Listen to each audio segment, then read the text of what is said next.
बिस्मिल्लाहिर्रहमानिर्रहीम। अस्सलाम वालेकुम रहमतुल्लाहि व बरकातुहू।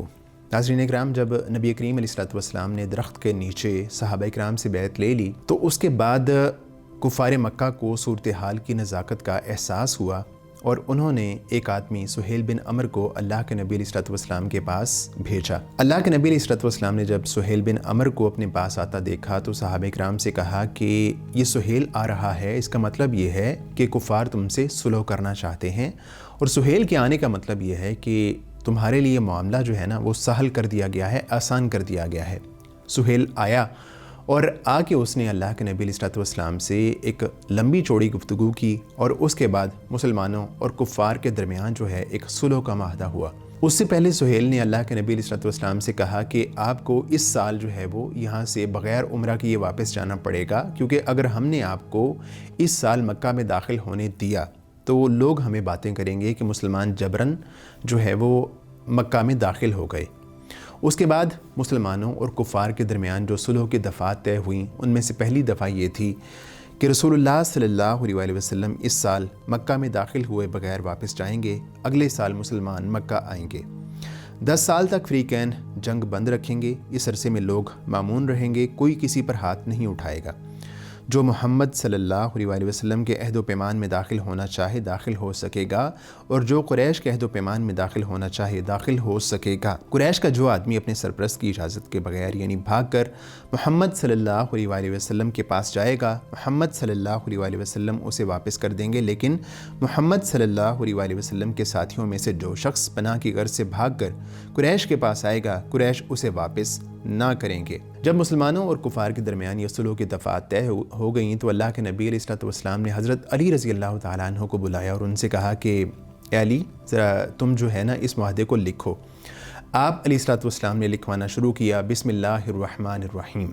जब आपने ये इमला करवाया तो सुहेल बिन अमर कहने लगा कि हम नहीं जानते कि रहमान क्या है, और सुहेल बिन अमर ने कहा कि आप लिखवाइए बिस्मिका अल्लाहुम्मा। तो अल्लाह के नबी अलैहिस्सलाम ने यही लफ्ज़ लिखने का हुक्म इरशाद फरमा दिया। उसके बाद अल्लाह के नबी अलैहिस्सलाम ने लिखवाया कि ये मसालिहत जो है वो मोहम्मद रसूलुल्लाह के साथ तय हुई। तो जब आप अलैहिस्सलाम ने ये लिखवाया तो सुहेल बिन अमर कहने लगा कि अगर हम आपको अल्लाह के रसूल समझते और मानते होते तो हम आपका रास्ता क्यों रोकते, आपको मक्का में दाखिल होने से मना क्यों करते। तो इसलिए आप इस लफ्ज़ को भी मिटा दीजिए, रसूलुल्लाह के लफ्ज़ को मिटाइए और मोहम्मद बिन अब्दुल्लाह लिखिए। तो अल्लाह के नबी अलैहिस्सलाम ने हज़रत अली रज़ी अल्लाह तआला अन्हु को हुक्म दिया कि तुम इस लफ्ज़ को मिटा दो। तो अली रज़ी अल्लाह तआला अन्हु की गैरत ने इस बात को गवारा नहीं किया कि वो उस लफ्ज़ को मिटा दें, तो अल्लाह के नबी अलैहिस्सलाम ने ख़ुद अपने हाथ से जो है वो उस लफ्ज़ को मिटा दिया। तो अभी ये सुलह का मुआहदा जो है वो लिखा जा रहा था, अभी जो है वो पाया तकमील को नहीं पहुंचा था। उसी दौरान में सुहेल बिन अमर का एक बेटा अबू जंदल जो कि मुसलमान हो चुका था वो वहाँ पहुँच गया और वो उस वक्त कुफ़ार की कैद से भाग के वहाँ आया था। तो सुहेल बिन अमर ने जब उसको देखा तो कहने लगा कि ये पहला शख्स है जिसको इस मुआहदे के रूह से आपको हमें वापस करना पड़ेगा। तो अल्लाह के नबी अलैहिस्सलाम ने फरमाया कि अभी तो मुआहदा लिखा ही नहीं गया, तो अभी हम इसको कैसे वापस कर सकते हैं। तो सुहेल कहने लगा कि मैं फिर आपके साथ किसी भी सुलह का रवादार नहीं हूँगा अगर आप इसको वापस नहीं करेंगे। तो अल्लाह के नबी अलैहिस्सलाम ने फरमाया कि चलो छोड़ो, जाने दो, इस अपने बेटे को छोड़ दो, आइंदा हम मामला जो कर रहे हैं ना उस पर हम इंशाल्लाह आइंदा अमल करेंगे। अभी मुआहदा नहीं लिखा गया, इसलिए इस मामले में हमें जो है ना थोड़ी सी रुख्सत दो। लेकिन उसने इनकार किया और सुलह करने से भी इनकार कर दिया। तो अल्लाह के नबी अलैहिस्सलाम ने फिर खामोशी इख्तियार की और सुहेल बिन अमर ने अपने बेटे को पकड़ा, उसको चांटा रसीद किया और उसको पकड़ के जो है वापस ले जाने लगे। तो अबू जंदल कहने लगे कि ए मुसलमानों, क्या तुम मुझे कुफ़ार के हाथ वापस भेज दोगे जो मुझे फ़ितने में मुब्तला कर देंगे। तो अल्लाह के नबी अलैहिस्सलाम ने फरमाया कि हमारा और कुफ़ार का सुलह का माहदा हो चुका है। ए अबू जंदल, तुम सब्र का मुज़ाहिरा करो, इस सब्र का जो है तुम्हें बहुत ज़्यादा सवाब मिलेगा।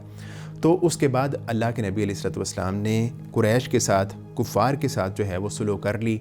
और सुलह होने के बाद जब अल्लाह के नबी अलैहिस्सलाम ने सुलह का माहदा लिखवा दिया तो उसके बाद नबी करीम अलैहिस्सलाम ने सहाबा इकराम को हुक्म दिया कि तमाम लोग अपने बाल मुंडवाएं और अपनी कुर्बानियों को ज़िबा कर दें।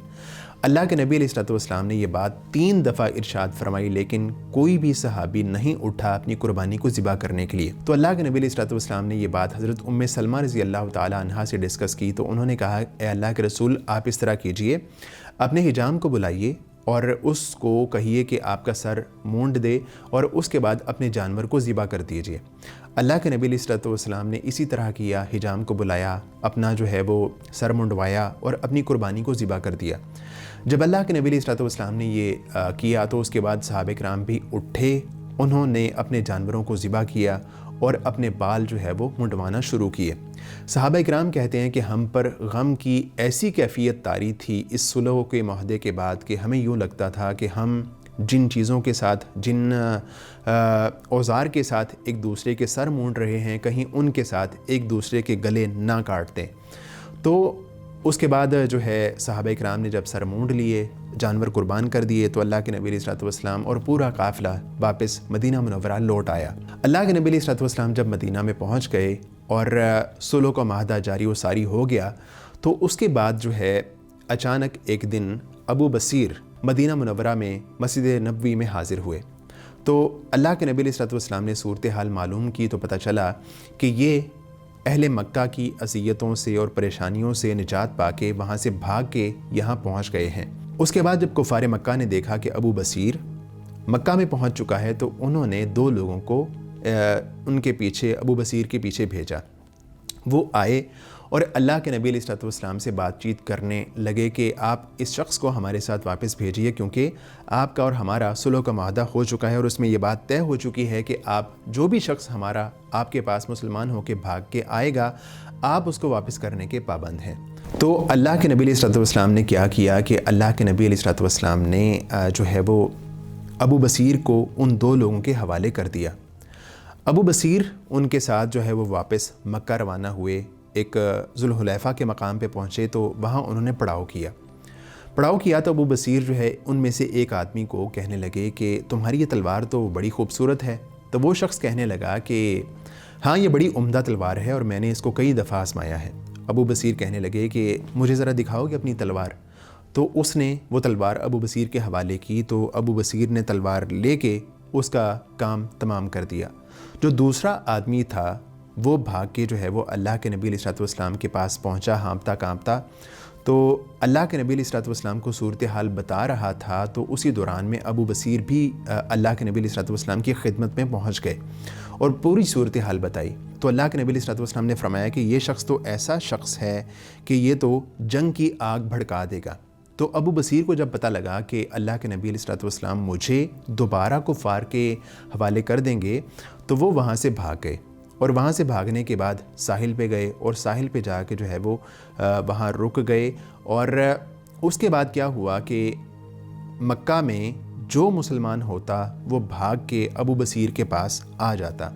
تو اس طرح کیا ہوا کہ ابو بصیر کے پاس کافی سارے نوجوان مسلمان نو مسلم جمع ہو گئے، اور جب یہ ایک مناسب قافلہ بن گیا، ایک گروہ بن گیا، ایک گروپ بن گیا، تو وہاں سے شام کو جانے والا کوئی بھی قافلہ اہل مکہ کا گزرتا تو یہ اس پہ حملہ کرتے، ان کا مال اسباب لوٹتے اور ان میں سے بعض لوگوں کو قتل بھی کر دیتے۔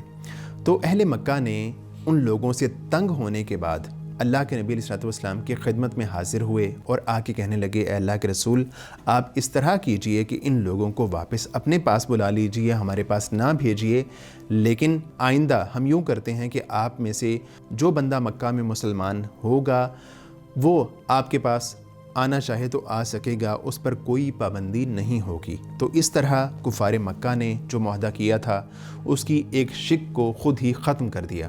تو اس کے بعد، اس معاہدے کے بعد اللہ کے نبی علیہ الصلوۃ والسلام کے دین میں بہت بڑے بڑے نام آئے، جن میں عمر بن عاص، خالد بن ولید اور عثمان بن طلحہ رضی اللہ تعالی عنہم شامل ہیں۔ جب یہ لوگ مسلمان ہوئے تو اللہ کے نبی علیہ الصلوۃ والسلام نے فرمایا کہ مکہ نے اپنے جگر کے ٹکڑوں کو تمہارے حوالے کر دیا ہے۔